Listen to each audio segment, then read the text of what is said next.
Angus Young, how you doing? Good, Becko. The Offspring. How's it going, Becko? Dave Grohl, how you going, mate? Good, man. Pete, it's been a long time coming. Oh, Becko, hasn't it indeed? We go inside the dressing room, speak to the biggest names in music, Keith Richards of the Rolling Stones. and crack open their esky. This is exactly how I imagined you, by the way, sitting opposite me with a vodka and orange. You're a discerning chap. This is The Rider. Hey, it's Becko. Welcome back to The Rider. Can you believe it? This is Series 5. Thank you for sticking through the last few years, the interviews, the chats, and, of course, the music. And we've got so much more to look forward to in this 5th series. But I want to say thank you to everyone who joined me in Season 4. That was Paul Kelly. I mean, what an experience sitting opposite Paul and picking his brain. And, of course, he'll be on tour later on this year as well. Casey Chambers, Missy Higgins, Quan from The Gurge, John Toogood from Shehad. There was Diesel, Cram from Spiderbait, and, of course, Berta Fanning and Paul Dempsey. So lots to look forward to in this Series 5 and some massive guests already locked in. But first of all, off the bat, I want to talk about this. It's been such a chaotic year for the Foo Fighters. I don't want to talk about the personal stuff with Dave Grohl. I, in fact, saw him at weekend 2 of Coachella a few weeks ago. Dave went on stage with the LA Philharmonic Orchestra, and he did Everlong, and it was fantastic. His wife was in the crowd as well, which was actually really, really lovely to see, and everyone was cheering him on. But what's happened is Josh Freese, who's the latest drummer of the Foo Fighters, who took over after they tragically lost Taylor Hawkins, said Josh has been in the job for 2 years. And you might remember when they unveiled him 2 years ago. Did you know that he grooms poodles? Excuse me! Guys, could we just, I don't know, play a song?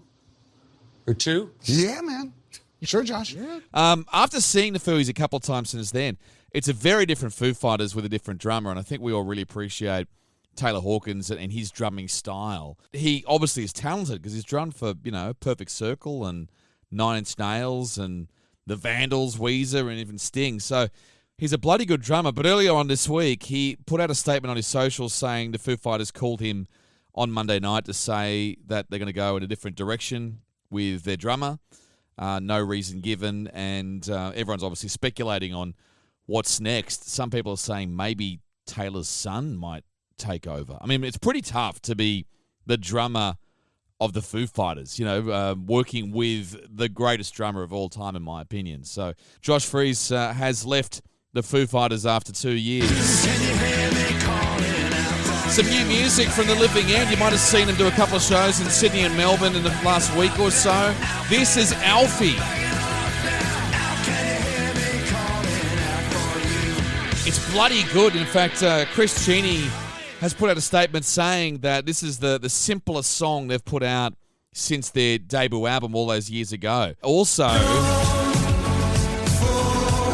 come on, you love 5 Seconds of Summer. Callum from Five Sauce has put out a new song called This. Don't Forget You Love Me.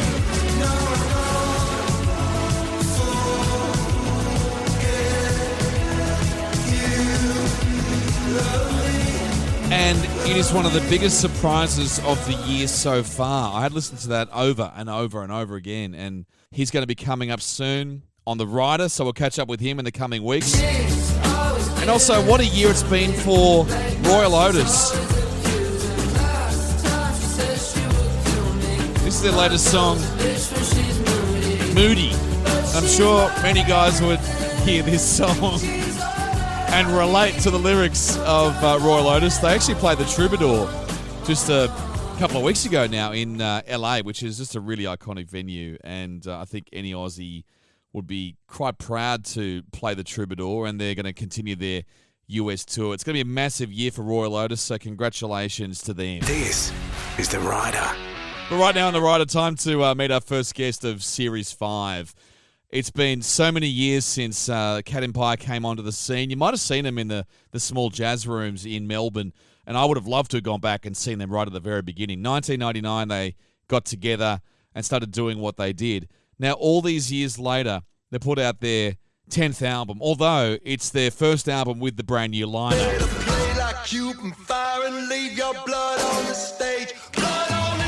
The album's called Bird in Paradise. You would have heard this one, Blood on the Stage.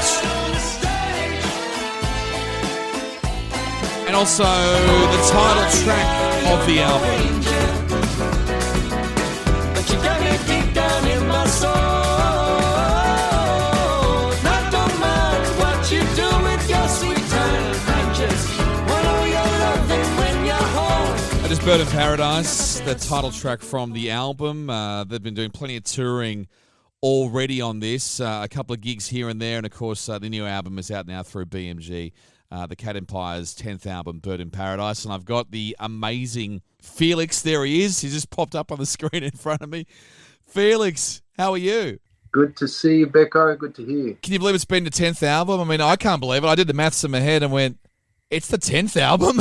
Bloody hell. Yeah, I know. I try to stay away from the kind of the numericals of these things. And honestly, given that we did, 20 years with the original lineup, and then it kind of feels like the second album of this new chapter. And yeah, it feels very fresh, regardless of whether it's the 10th or whatever. It just feels like a really alive album. And yeah, like I said, I try not to look back too far and add things up because it freaks me out. Well, that was the next question, was going to be, do you see it as, the new beginnings, a fresh start? When did you start preparing this album, Bird in Paradise? Well, when we were recording Where the Angels Fall, which was the previous album that we did, there was a couple of songs on there, Owl and Rock and Roll, where we involved Richard Tedesco, a fantastic flamenco guitarist, and he's performed all over Spain and also lives in Melbourne.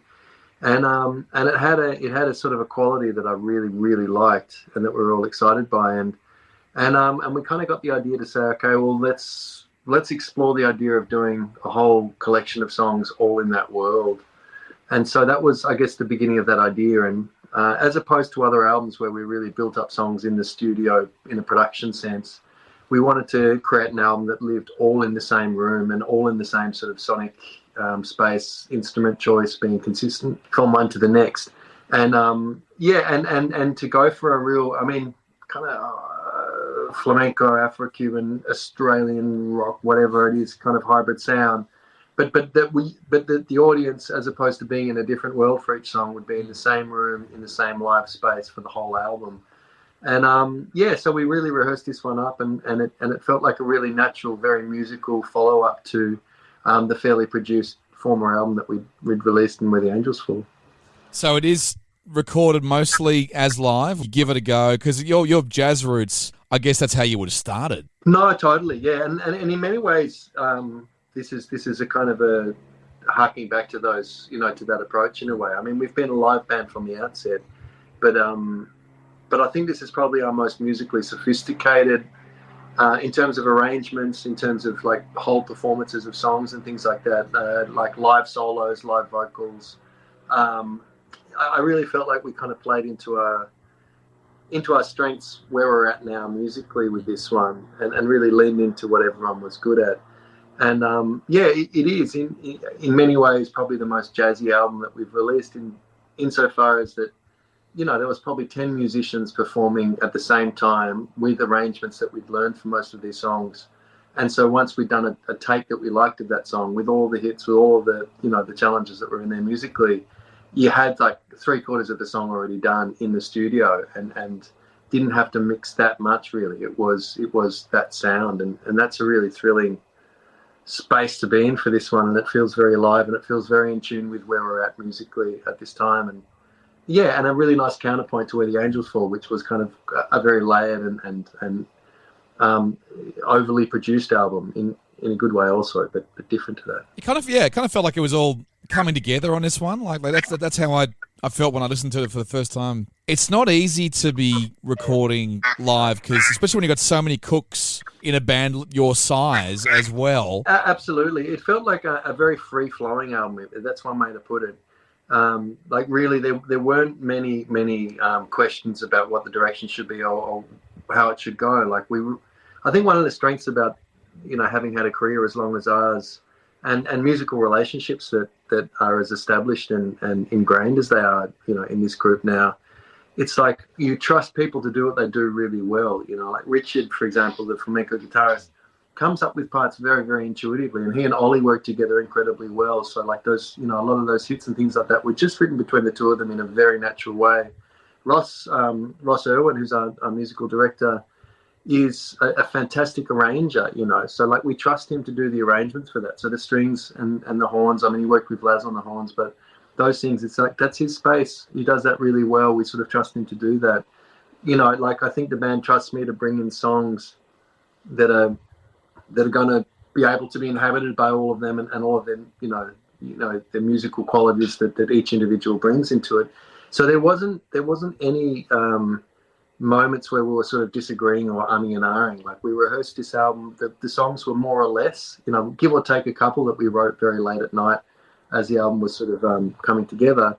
It was more or less sort of us trying to play to our strengths and us trying to really flex our musicality as far as we could take it in a way that felt very natural is the only way I could say it. And yeah, so for me, as being the musician I am now, it feels like something that we kind of needed to do and took a lot of joy in making because we were just playing. We were playing together with musicians we knew very well. It sounds like you were very well prepped, like very well rehearsed before going in. And did you think, were there many songs left over at the end, by the way? Or do you go in knowing we got 12 or whatever? None. Well, there's another song coming out, which will be part of a bonus, you know, like a deluxe album, and that'll be the whole thing. And we also played a lot of these songs with the symphony orchestras in the shows, and they translated really beautiful to that space. But no, like originally we weren't even sure if it was going to be an album or just, you know, a smaller collection of songs. But after, you know, the first day in the studio, when, like I said, there was probably 8 to 10 musicians all playing together at the same time, including lead vocal performances and things like that, which traditionally had often been done as separate overdubs and stuff like that. It was really just, oh no, this feels like it's an album. It's being made as, you know, in front of our eyes. And so we'd rehearsed sort of 3/4 of it. We had great arrangements for all of those songs, and then there was probably 1 or 2 songs where it's like, okay, let's get to work and write these other ones to turn it into an album. So I think it's going to be, you know, 11 or 12 all up. And like I said before, just feels like a musician's album. We're playing for ourselves here and really not trying to do something super poppy, but trying to do something that is in line with where we're at musically and wanting to really celebrate that. What's the thing? I mean, your origins are jazz clubs in Melbourne. And did you ever think you'd be driving and put it on Fox or Nova or whatever and you'd hear your song? I mean, it's kind of insane when you think about where you've come from.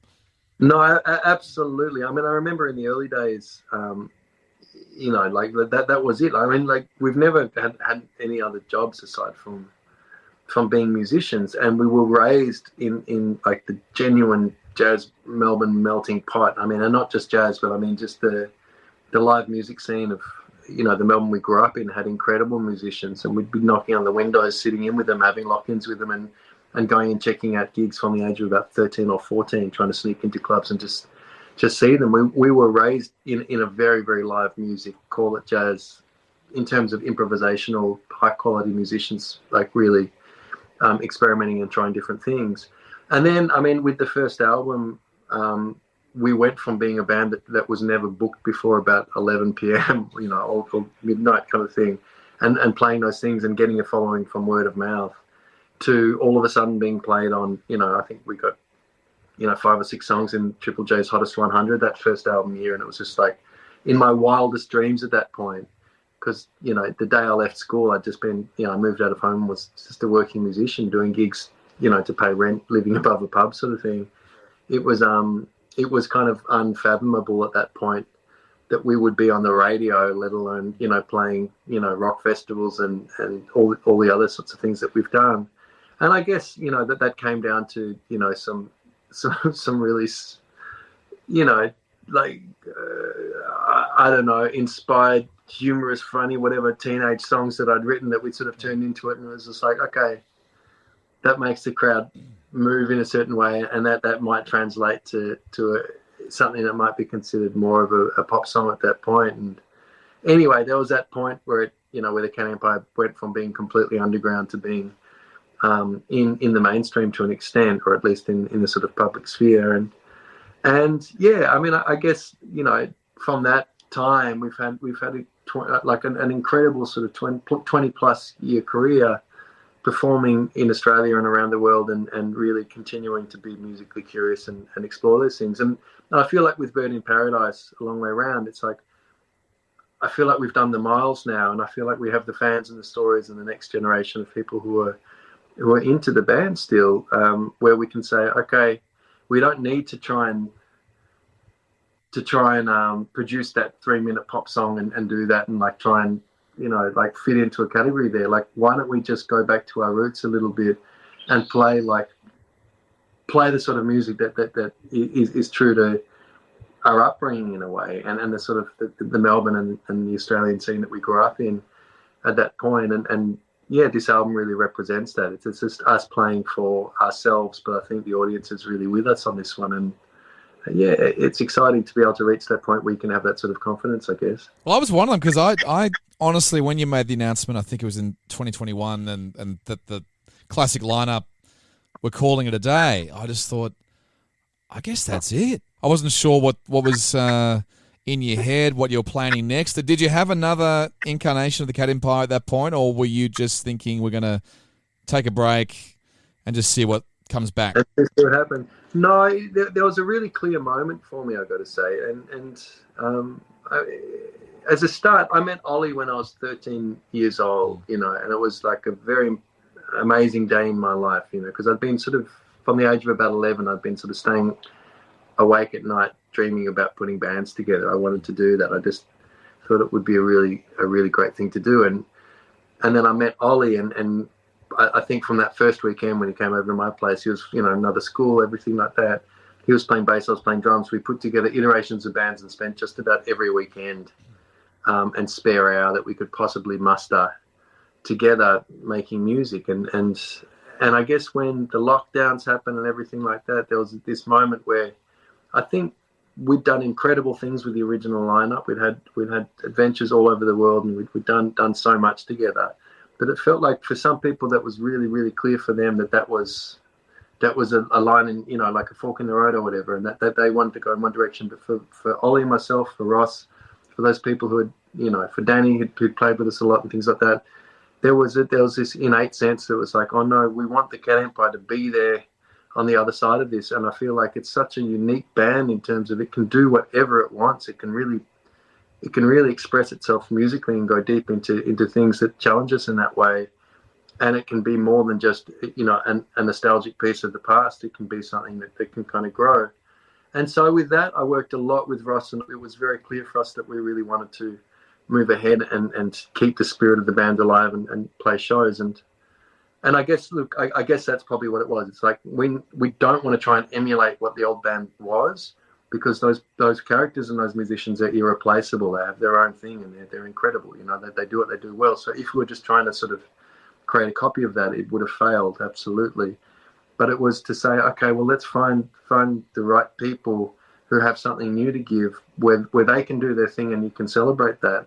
But you can keep the spirit of the Cat Empire, which is the spirit being more than the sum of the parts of its members, sort of thing. That thing that happens when the Cat Empire is in the room with other people and the atmosphere is right, and there's genuine musicality and exchange and lifeblood sort of shared. Then it's that was the challenge. And with the members we've got now, it's very different, but it's also, I still feel very, very true to what the Cat Empire is in terms of a musical expression. So that was a very clear moment for us, and I felt like we had some very good fortune in terms of the people that came along at that time and who have contributed so much to this new sound. And I think Bird in Paradise is real testament. It must have been brutal, because I know Melbourne's lockdowns were the most brutal in the whole country, and I can see why that could cause a reset, you know, or moment of realization that was the time. But to come out of that and start touring again must have been just amazing when... Oh, it was incredible. Yeah. It was like truly an extraordinary time in my life. And to put it in context, I mean, it was there was the COVID lockdowns at that time. My little brother Max, who sang with the band and recorded with the band, was going through brain cancer. the old band, there was a grief in terms of, you know, having spent 20 years with people and needing to separate and go through all that sort of stuff. Just an enormous amount happening simultaneously. But for me, it was really, in the midst of all of that stuff, the one thing that came to life was how much I loved music and how much I needed music, not just as a career, but as almost as a form of survival, you know, in the midst of all of those things. And I couldn't accept that the Cat Empire would finish at that time. And I think Ollie and Ross and many of those people felt the same way. And I felt like the Cat Empire had an enormous amount of creativity still to give. And I felt reinvigorated by the possibility of falling in love again, albeit with a different collection of people. And so it, you know, the combination of all of that stuff and that we were blessed with the new members who came in and who brought so much, you know, profound creativity, but also, you know, generosity personally, really kind of saved me.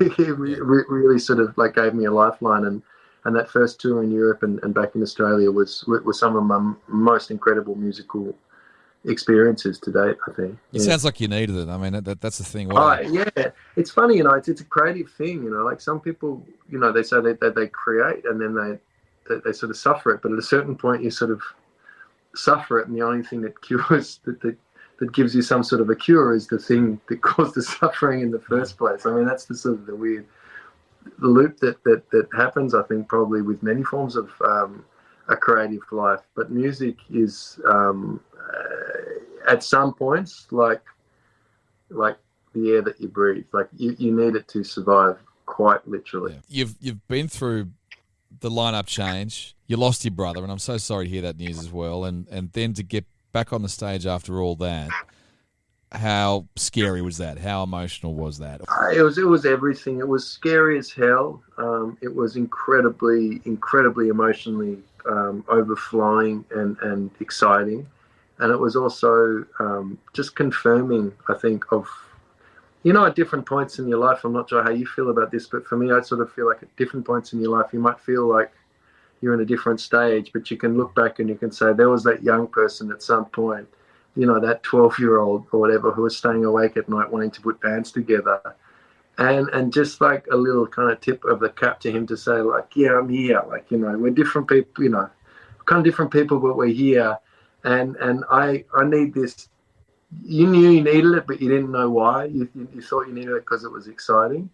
But I need it, and I perhaps have a depth of experience around it now that knows that this is a life, you know, that this is a life in that sort of thing. So to answer your question, yes, it was all of those things: scary, euphoric, like chaotic, everything simultaneously, you know. But an incredible moment in life to be able to have this band come back to life, albeit with some new characters involved.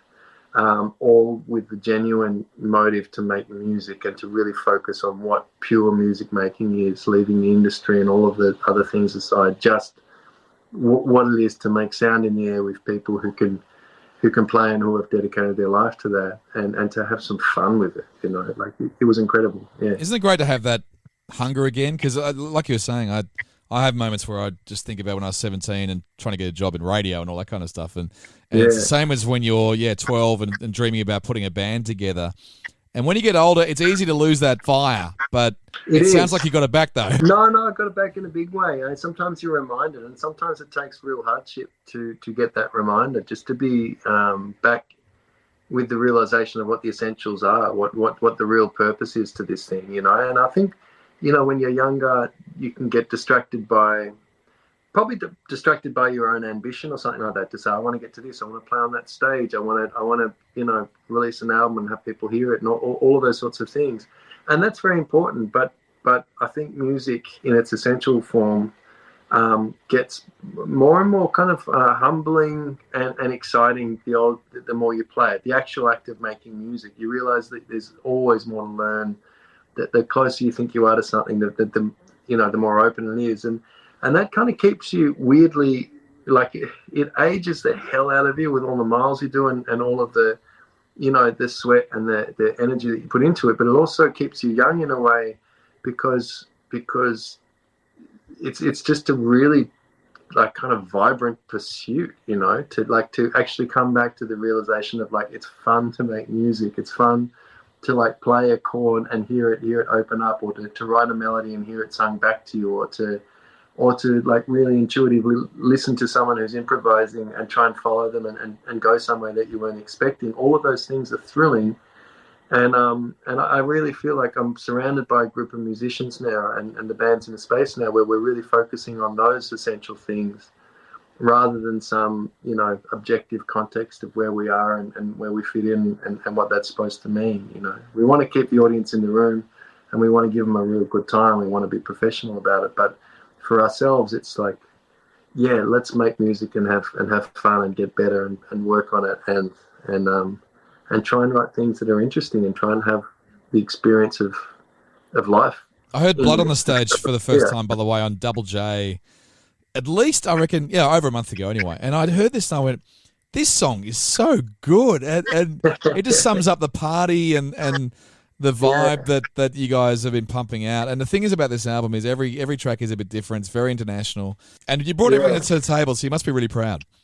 No, it's great. And like I said, it all feels like it belongs in the same world, this album, which I think is quite unique for Cat Empire One. And you're right. Blood on the Stage probably sums up, what I've been trying to ramble my way through with some of these answers. Is it's like, it's like that passion, that's the one commitment. If I was ever going to give advice to kids, it's just like, you leave some blood on the stage and you play it like you mean it. Like that's it.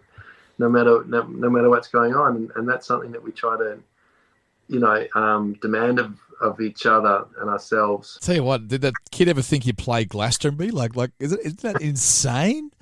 How was that? We must have played Glastonbury about 6 or 7 times now, and it's incredible. Yeah, no, I mean, like I said, like I've got this vision of myself standing at the end of I don't know, like Bennett's Lane or somewhere like that in Melbourne, like just wanting some people to be there and wanting to, the people who are there to get out of their seats and actually, celebrate in the way that's there. And I sort of go back to that kid, I want to say. I moved out of home pretty much turned 18 and lived above a pub and did gigs for a living. That was the only job I've ever had. And I thought that, I can get by. I'll do gigs. I'll be a Melbourne working musician. And the thought of playing the sort of music that we do with the kind of influences that we have, a lot of them, quite jazzy and not mainstream, to be able to, be playing Glastonburys and Bonnaroos and huge Montreal jazz festivals and just all of the different places, to go to Havana, to have just been all over the world, and to is still to me like an absolute trip, like something where I go like, okay. Yeah. And also the orchestral tour as well, because that's the other thing. It's like you're on stage at the Sydney Opera House. That's the pinnacle. Oh, that was incredible, yeah. And you did a whole tour of that. What was it like being backed by an orchestra and trying to make that work? Because the amount of fuck-ups that could happen. The orchestra show is honestly among my favourite shows of all time, really. I mean, because the way that an orchestra plays and the way that a rhythm section like ours plays is really quite different, because the orchestra takes time. When the conductor puts, down the baton, it's like there's a pause. So there's a real going back to listening and connecting with them. And at Sydney, there was also 200 odd young singers behind us as well. We had a youth chorale behind us. So I guess we're on stage with near on 400 musicians, and 400 musicians who are making a commitment in their life to be dedicated to their craft, and it's an extraordinary honor. And the shows worked, it felt like we could play to the musicians that we are, with songs that really stood up in that space and really celebrate people who do what they do well. For instance, Rosso, and who I mentioned before, did all of the orchestral arrangements, and he's an incredible trumpet player, great singer, but probably his greatest talent is as an orchestrator, and he was in full flight there. So it was just an absolute treat. And I think that's probably the thing I'm most excited about with the Cat Empire is I think it's a vehicle for everyone involved and everyone from very different backgrounds and trajectories and interests to all get better, to keep on growing as musicians, and not to sort of try and dominate them and say that this has to be your entire identity, but to say that this band is a communal vessel for us to get better as musicians and for us to be able to explore just about anything that we want, be it with an orchestra and a youth chorale behind us, or be it on a Glastonbury stage being rap bags and just like going into rock and roll. Like it's like we can do all of that stuff through this band, and it's very, very unique in that way. And the truth is we can play with a symphony orchestra and hold our own really well. We can go into that space and we can play a rock festival one night with international music kind of shindig the next, and then we can play like a street wedding for like, you know, a bunch of young people and their grandparents at the same time. So And such an international album, as we said before, but it's like, yeah, there's all the different languages on the album too. Like you got a bit of Spanish and Portuguese and the Seychelles and mongrel Australian. Mongrel Australian. Yeah, absolutely. There is. And that's another thing. I remember being young and just being so excited by. I was always too shy to sing, like truly as a teenager or whatever. I never would have dreamed of singing in a band. And it was weird, like when I would listen to music from other languages, like on a CD or something like that, if I was alone, I'd be like, I'll sing it phonetically, you know, because it's like, for whatever reason, it being from another place, I didn't understand the literal meaning of the words or anything, but I don't know, I kind of felt like I got it in a different way, and I felt like I could sing other languages badly, I'm sure. More before I would ever sing karaoke, you know, in English kind of thing. And I was always like really fascinated by that. And now we find ourselves in a situation where we really celebrate it. You know, it's just, you know, we have a Cuban Spanish singer, Seychelles Creole. We have Mauritian Creole. We have like Iranian Portuguese. I sing a Yinjibundi, which is the First Nations language of the Pilbara that I have, you know, a significant story with, and just it's exciting to explore different languages. And you know, like there are so many bands overseas who like think that if they want to make it, they've got to sing in English. I kind of feel like it's nice to reverse that trend in a way, to say like actually it's exciting for like an English speaking. I feel like it's the beginning of a sound for us. Being such an international band with all these members, finally you can tell me what is in the rider backstage. Is it extravagant? Is it simple? Is it expensive? What's in it? You brushed on this question before and I totally ignored it. I'm sorry. What's in the rider? Honestly, beer, tequila, wine. Grace likes wine. Some like essential carbohydrates, fibrous vegetables or whatever. Not that much else. Chocolate is important for us. It's kind of a rider for us. It's nothing, you know, like a 400-meter runway like Mick Jagger has, or blue M&Ms or whatever it is that other people insist on. Like we're a pretty down to earth, hardworking live band, just enough to get the job done. If you're coming from jazz origins as well, you know, you can't feed everyone, and it can't be too extravagant. You probably just expect a bottle totally. of wine. And also, like, nothing gets wasted. You know, like I hate wasting food, and I hate wasting the drinks. And so, like, the two of us, you know, is full with like we'll finish a show, we'll get on the bus at like 2 a.m., you know, which is where there'll be a toasty maker there in the kitchen. Everyone will gather around, listen to music, and we'll use up whatever, you know, spare things on the rider there are. It's just like corn chips mixed with like whatever, all in a toasty. We all eat it before bed, and it's, you know, it's that sort of a thing. So it's we really try not to waste too much. Yeah, that's great. Too much stuff, like because there is always that jazz musician thing. It's just like music sort of pays for your food, you know? And sometimes times are good, you eat like, you know, you eat real fancy, and if times are bad, then you eat real sparse, and it's like that's the kind of the mentality. And so we really try to make the rider last. Now tell me about your studio that you're in right now. Like, is there anything surprising in there that no one would think? What's in Felix's studio? Is there? So I can show you around if you want. I don't think there's anything that's surprising. It's pretty tidy. Yeah, no, well, Semi-tidy at the moment. No, there's a drum kit there. This is a grand piano here.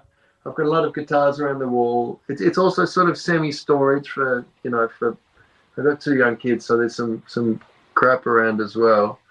And there's there's mics floating around, kids' helmets, but it's a very functional working space, and it's been, for Bird in Paradise, it was all done here fairly late at night, not recorded but rehearsed.